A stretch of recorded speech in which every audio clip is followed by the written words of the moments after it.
কিন্তু আপনার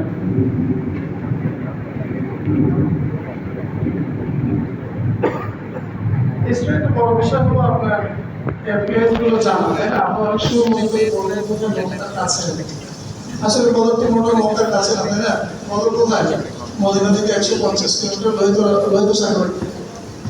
আমরা একটু এক নজরে হিস্ট্রিটা শুনে প্লেসগুলো দেখি, মক্কা, মদিনা, হুদায়বিয়া, হুনাইন, তায়েফ, এই যে জায়গাগুলো আমরা শুনেছি, এই জায়গাগুলো সম্পর্কে একটু এক নজর দেখে নিই।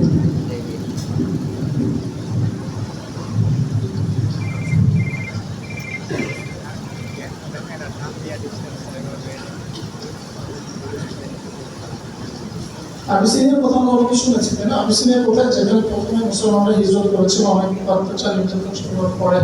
এটা লোহিত সাগরের পশ্চিম পাশে। এবং মদিনা হলো মক্কা থেকে 450 কিলোমিটার দূর করে। মদিনা থেকে আপনার 150 কিলোমিটার পশ্চিম হলো বদর, এবং ঢাকা হচ্ছে 80 কিলোমিটার দূর করে, এবং মূলত হচ্ছে বর্তমানে জেরুজালেমের কাছে জর্ডানে অবস্থিত। এই প্লেসগুলোর মধ্যে জানা দরকার কেন? কারণ ইতিহাসে আপনি বারবার এই বিষয়গুলো আপনার চোখের সামনে আসবে। এখন যেটা আমরা দেখছি যে সে 2000 বছর আগে রাসূলুল্লাহ সাল্লাল্লাহু আলাইহি ওয়াসাল্লামের সময়, বিশেষ করে ইসমাঈল আলাইহিস সালামের সময় কেমন ছিল বিষয়টা। এই জায়গাটা আমাদের অনেক ধারণা যে ইব্রাহিম আলাইহিস সালাম কোথায় এই জায়গাটা নিয়ামত করেছেন। মূলত ইব্রাহিম আলাইহিস সালাম 3 থেকে 4 বার মক্কা ভিজিট করেছেন। তিনি ওখানকার অধিবাসী ছিলেন না, অধিবাসী ছিলেন ইসমাঈল আলাইহিস সালাম, এবং তিনি ওখানে দাওয়াতটাকে আপনার প্রচার করেন।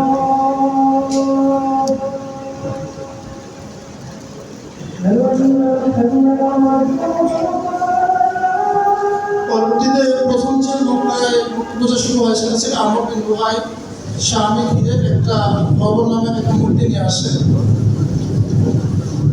এভাবে মূলত আসলে মক্কাতে মূর্তি পূজা শুরু হয়।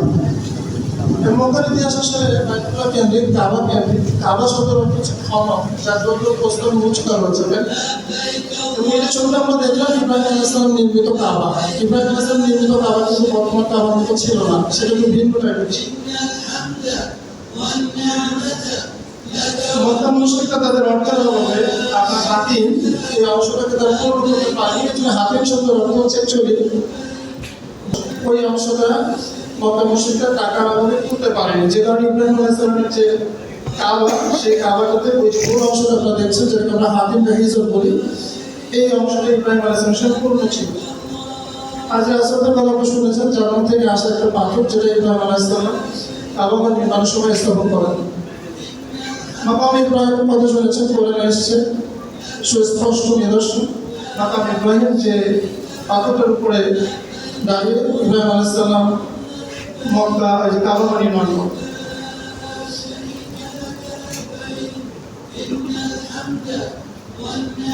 এবং জামজামপুর যেটা আমরা এখন দেখছি না, এটা আসলে মাথার মধ্যে, মাথা মানে তাওয়াফ করার জায়গা, যে কাবার যে অবস্থিত জায়গাটা হচ্ছে মাথা।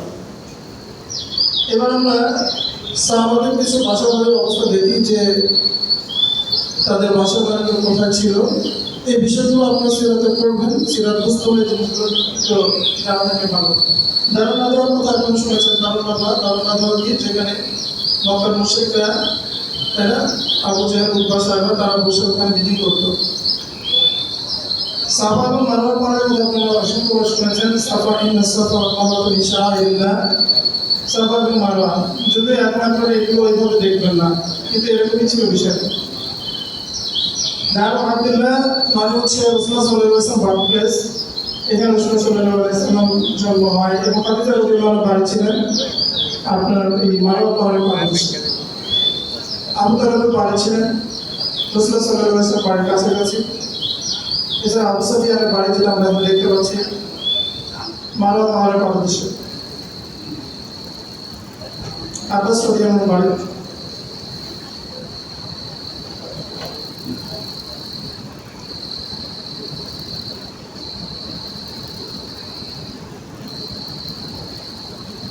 আবু বকর রাদিয়াল্লাহু আনহু বাড়ি ছিলেন এখন যেটাকে আমরা বলি কবুতর চত্বর নাকি না এই জায়গাটা, আপনারা নিশ্চয়ই অনেকে গিয়েছেন অজমরা করতে, জাননি গেলে হয়তো দেখতে পাবেন।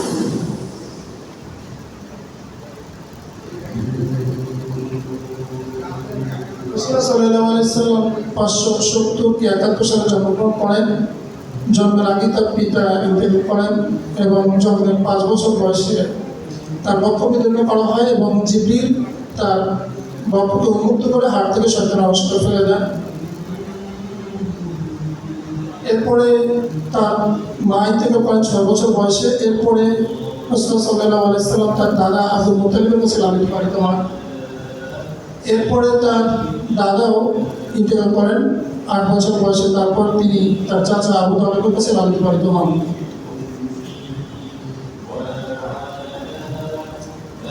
20 বছর বয়সে তিনি একটা সামাজিক সংঘ হিলফুজ বুজুর্গ প্রতিষ্ঠা করেন এবং 25 বছর বয়সে তিনি খাদিজা রাদিয়াল্লাহু আনহাকে বিয়ে করেন যখন তার বয়স ছিল 40 বছর।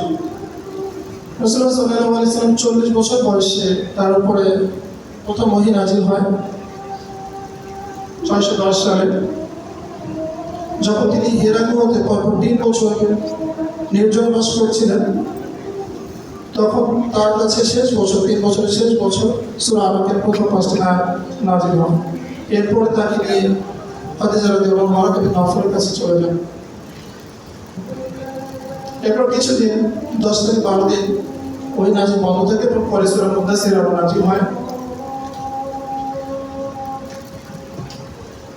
প্রথম 3 বছর রাসূলুল্লাহ সাল্লাল্লাহু আলাইহি ওয়াসাল্লাম গোপনে দাওয়া করেন এবং এই সময় প্রায় 330 জন ইসলাম গ্রহণ করেন।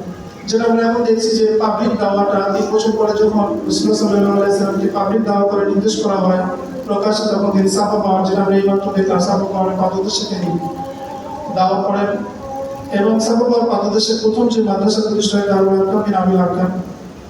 এরপর যখন প্রকাশ্যে দাওয়া করা হয় তখন তাদের উপরে অনেক অত্যাচার নির্যাতন বেড়ে যায়। তখন তারা প্রথম হিজরত করেন। 12 জন পুরুষ এবং 4 জন নারী প্রথমে হিজরত করেন আবিসিনিয়াতে। পরবর্তীতে প্রায় 82 জন পুরুষ এবং 18 জন নারী হিজরত করেন। তারপরে বিভিন্নভাবে যখন তারা তাদের দাওয়াত থেকে নিবৃত্ত করতে পারে না মক্কার মুশরিকদের, তখন তারা শিয়াবে আবি তালিব, এই যে জায়গাটা মারওয়া পাহাড় থেকে পূর্ব দিকে, এই জায়গাটা হলো শিয়াবে আবি তালিব। এখানে তারা অবস্থান নেয় এবং 3 বছর এখানে তারা তাদের অবস্থান গ্রহণ করে বয়কট, সামাজিকভাবে তাদেরকে বয়কট করা হয়। 3 বছর পরে এই বয়কটটা তারা বয়কটের অবসান হয় এবং বয়কটের 6 মাস পরে আবু তালেব ইন্তেকাল করেন এবং তার 3 মাসের মধ্যে খাদিজা রাদিয়াল্লাহু আনহা ইন্তেকাল করেন। এটাকে আমরা বলি দুঃখের বছর। এরপর রাসূলুল্লাহ সাল্লাল্লাহু আলাইহি ওয়াসাল্লাম মক্কার বাইরে চলে যান এবং দাওয়াত দেন। এই দাওয়াতের মধ্যে তিনি তায়েফে চলে যান। তায়েফবাসীদের দাওয়াত দেন, কিন্তু তায়েফবাসীরা তার দাওয়াত গ্রহণ করেন। সেখানে তিনি অনেক অত্যাচারিত হন। এটাকে বলে দুঃখের বছর।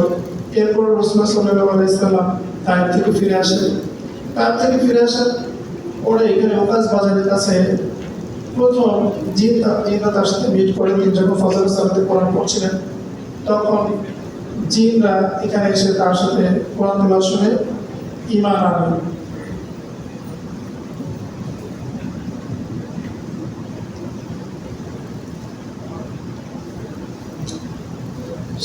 সালে তিনি যখন দাওয়া করেন তখন ইয়াসরিব থেকে কয়েকজন যুবক এসে 6 জন যুবক এসে তার কাছে ইসলাম গ্রহণ করে। এটা হচ্ছে মদিনা। ইয়াসরিব তখন মদিনার নাম ছিল ইয়াসরিব। ইয়াসরিব থেকে যুবকরা এসে ইসলাম গ্রহণ করে। এটা মদিনার প্রথম ইসলাম গ্রহণ। 620 সালে রাসূলুল্লাহ সাল্লাল্লাহু আলাইহি ওয়াসাল্লামের ইসরা এবং মিরাজের ঘটনা ঘটে। ইসরা মানে হচ্ছে নৈশ ভ্রমণ এবং মিরাজ হচ্ছে ঊর্ধ্বগমন।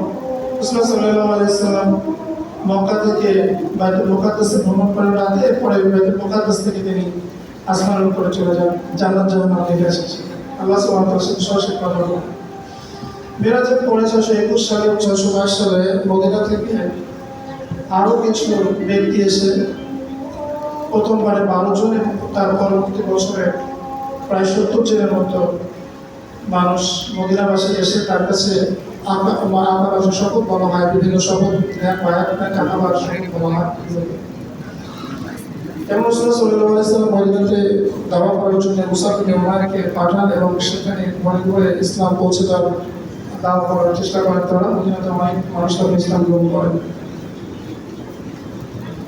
এবং 622 সালে এই দাওয়াত প্রেক্ষাপটেই প্রায় 70 জন মানুষের মতো 70 জন মুসলমান আউস এবং খাজরাজ থেকে তারা রাসূল সাল্লাল্লাহু আলাইহি ওয়াসাল্লামের কাছে আসে এবং তার কাছে শপথ বাক্য পাঠ করেন, যেটাকে আমরা বলি আকাবা শপথ।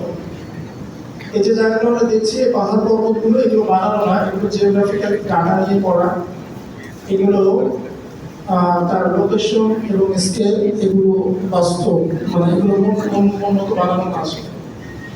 তারপর রাসূল সাল্লাল্লাহু আলাইহি ওয়াসাল্লামের যখন তাকে সরাসরি হত্যা ষড়যন্ত্র করা হয়, আল্লাহ সুবহানাহু ওয়া তাআলা তাকে অনুমতি দেন এবং তিনি মদিনাতে হিজরত করার সিদ্ধান্ত নেন। এবং মদিনাবাসীরা যেহেতু তাকে ইনভাইট করেছিল, 622 সালে তিনি মদিনাতে হিজরত করেন। আমরা মদিনার জীবনে প্রবেশ করি। মদিনাকে বলা হয় ইয়াসরিব, তার আসলে নাম হচ্ছে ইয়াসরিব। আর মদিনাকে নবী শব্দের অর্থ হচ্ছে নবীর শহর, তারপর থেকে মদিনা বলা হয়। মদিনায় আসলে ওই সময় 3 ধরনের মানুষ বাস করতো, বেসিক্যালি মুসলমান, মদিনার মুশরিকরা এবং ইহুদিরা। ইহুদিদের প্রায় 20টার মতো গোত্র ছিল, তার মধ্যে 3টা প্রমিনেন্ট গোত্র ছিল, বনু কায়নুকা, বনু নাদির এবং বনু কুরাইজা। এছাড়া অল্প কিছু খ্রিস্টান ছিল, বাট তারা প্রমিনেন্ট কিছু ছিল না। এটা আমরা একটা সিম্বল দেখতে পাচ্ছি যে ইহুদিদের বিভিন্ন ধরনের দুর্গগুলো। রাসূল সাল্লাল্লাহু আলাইহি ওয়াসাল্লাম 622 সালে সর্বপ্রথম কুবাতে অবতরণ করেন এবং সেখানে 14 দিন থাকেন এবং সর্বপ্রথম যে মসজিদটা প্রতিষ্ঠা করেন সেই মসজিদে কুবা। আপনারা এখনো গেলে দেখবেন মদিনাতে মসজিদ কুবা, যেখানে দূরে সালাত পড়লে একটা ওমরা করা সালাত পাওয়া যায়। এরপর তিনি মদিনাতে যান এবং মদিনাতে গিয়ে তিনি মসজিদে নববী প্রতিষ্ঠা করেন এবং মসজিদে নববী ঠিক এরকম ছিল যেমনটি আমরা আগে স্ক্রিনে দেখছি।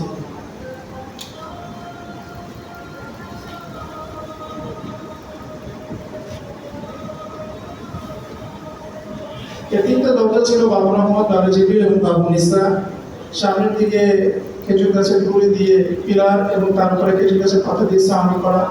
তার পিছনে যে অংশটা দেখছি আমরা আসার সুফার অংশ এবং তার পাশে মসজিদের সাথে লাগোয়া তার স্ত্রীদের হুজরা। আমরা কি চিন্তা করতাম যে মসজিদ নববী ছিল, গম্বুজ নাই, মিনার নাই, তাই না? এই যে মসজিদের ভিতরের ছবি,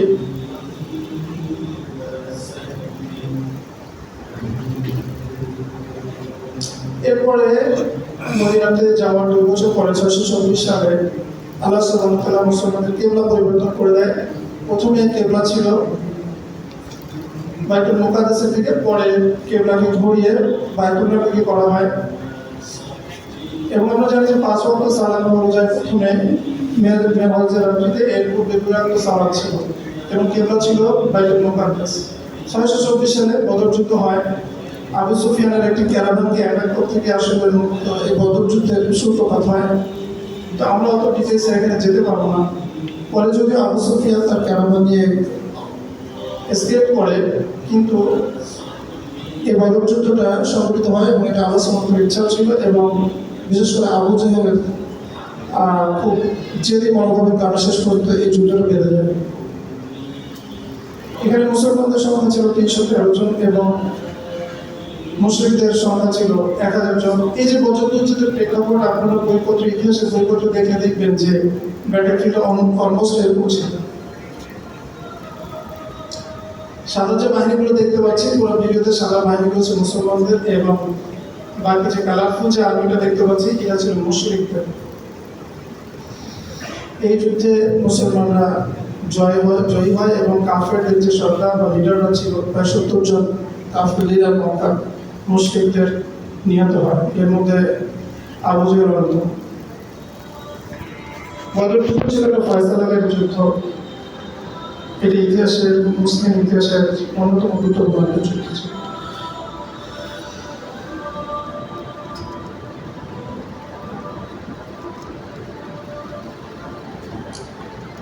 বদর যুদ্ধের পরে একটা প্রমিনেন্ট ইহুদি গোত্র বনু কায়নুকাকে বহিষ্কার করা হয়। এই মুসলিম মহিলাকে অপমানের জের ধরে তাদের সাথে যে সংঘর্ষটা হয় এবং তারপরে মুসলমানরা বহু কারণকে বহিষ্কার করে।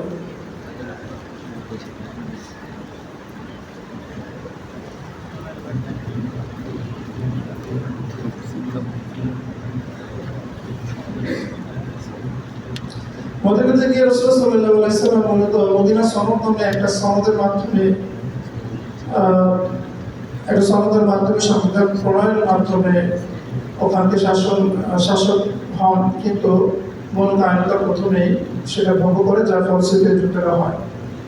এর পরবর্তী বছর 625 সালে উহুদের যুদ্ধ সংঘটিত হয়, যেটা আমরা এখন দেখছি যে উহুদের প্রান্ত, এই যে উহুদ পাহাড় এবং এর সামনে মক্কার মুশরিক বাহিনী এবং মুসলমানদের দল আমরা দেখতে পাচ্ছি। মক্কার মুশরিক ছিল 3000 এবং মুসলমানরা ছিল 1000। যদিও প্রথমে 1300 ছিল, কিন্তু মুনাফিক আব্দুল্লাহ ইবনে উবাই তার 300 সৈন্য নিয়ে সে পলায়ন করে। উহুদের যুদ্ধটা হচ্ছে আপনার মদিনার মসজিদ থেকে প্রায় 3 মাইল উত্তরে। উহুদের যুদ্ধে যে তীরন্দাজদের যে ঘটনাটা আমরা জানি, যে জাবাল রুমা যেটা আমরা এখন দেখতে পাচ্ছি, যার পাশ থেকে খালিদ বিন ওয়ালিদ আক্রমণ করে, সে বিস্তারিত বর্ণনা হয়তো আজকে এখানে দেওয়া সম্ভব হবে না। আমরা মোটামুটিভাবে এটা দেখতে থাকি। প্রথমে যদিও মুসলমানদের জয়ের কাছাকাছি ছিল, পরে সামান্য কিছু ভুলের জন্য মুসলমানদের অনেক লস হয় এবং প্রায় 70 জন শাহাদাত বরণ করে, এবং হামজা রাদিয়াল্লাহু আনহু উল্লেখযোগ্য। এরপরে রাসূলুল্লাহ সাল্লাল্লাহু আলাইহি ওয়াসাল্লাম বনু নাদিরকে বহিষ্কার করেন। বনু নাদির রাসূলুল্লাহ সাল্লাল্লাহু আলাইহি ওয়াসাল্লামকে হত্যার ষড়যন্ত্র করেন, যার ফলে তাদেরকে আক্রমণ করা হয়। এরপরে আমরা যেটা দেখবো সেটা হচ্ছে খন্দকের যুদ্ধ। খন্দক বা ট্রেন্স, ব্যাটল অফ ট্রেন্স অথবা আহজাব মানে হচ্ছে আপনার দল বা বিভিন্ন সম্মিলিত বাহিনী।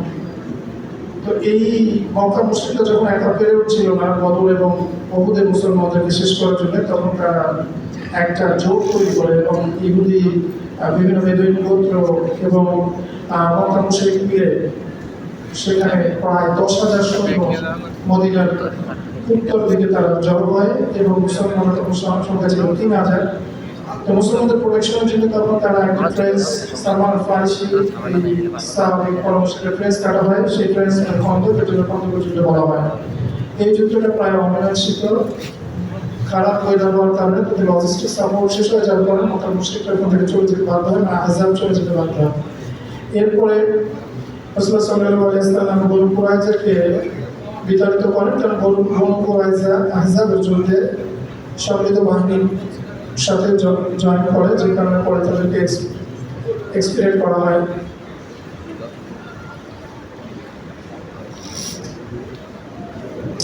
এরপরে রাসূলুল্লাহ সাল্লাল্লাহু আলাইহি ওয়াসাল্লাম স্বপ্ন দেখেন যে তিনি ওমরা করছেন। এটাকে তিনি মক্কা বিজয়ের একটা সাইন মনে করেন। কিন্তু 1400 সাহাবী সহ মক্কাতে রওনা দেন ওমরা করার জন্য, কিন্তু হুদায়বিয়া নামক একটা জায়গায় তিনি মক্কার মুশরিকদের দ্বারা বাধাপ্রাপ্ত হন, যার ফলে সেখানে কিছু সঙ্গী করে তাকে ফিরে যেতে হয়েছে। সবচেয়ে উল্লেখযোগ্য দিকটা ছিল যে 10 বছর পরস্পরে আমরা কোনো যুদ্ধ করবো না। এই যে যুদ্ধহীন অবস্থা, পরস্পরকে বাধা দিবে না, এটাকে ফাতহুল মুবিন বলা হয়েছে, কারণ এর একটা প্রভাব ছিল অনেক বেশি। এরপরে যখন সমস্ত ইহুদিগুলো খায়বারে গিয়ে তারা এক হয় এবং সেখানে ষড়যন্ত্র করতে থাকে, তখন মুসলিম বাহিনী খায়বার অ্যাটাক করে।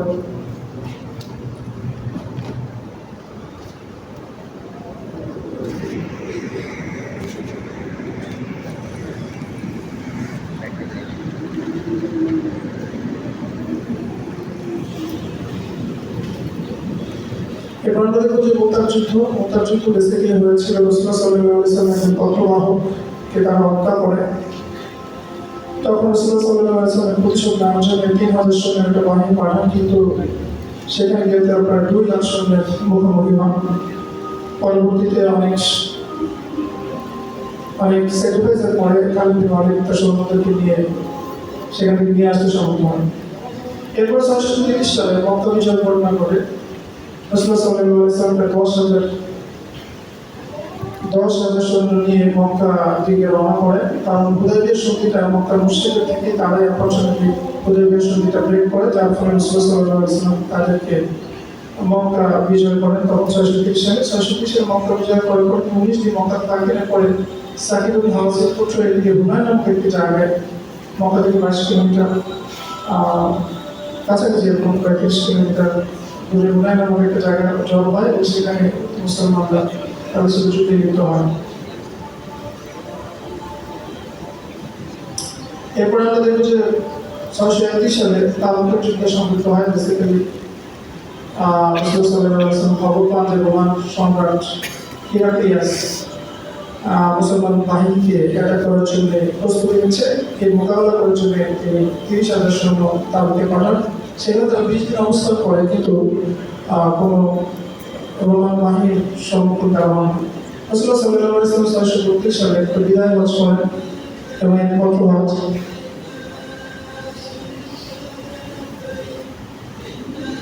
এবং এই হজ থেকে ফিরে এসে রাসূলুল্লাহ সাল্লাল্লাহু আলাইহি ওয়াসাল্লাম অসুস্থ হয়ে পড়েন এবং রাসূলুল্লাহ সাল্লাল্লাহু আলাইহি ওয়াসাল্লাম 632 সালে 63 বছর বয়সে আল্লাহ সুবহানাহু ওয়া তাআলার সাথে তিনি ইন্তেকাল করেন এবং বন্ধুর সাথে তিনি সাক্ষাৎ করেন। এটা যেটা আমরা দেখছি সেটা হচ্ছে আরাফার ময়দান এবং জাবালুর রহমত। আপনারা নিশ্চয়ই টিভিতে বিভিন্ন সময় জাবালুর রহমতকে দেখেছেন।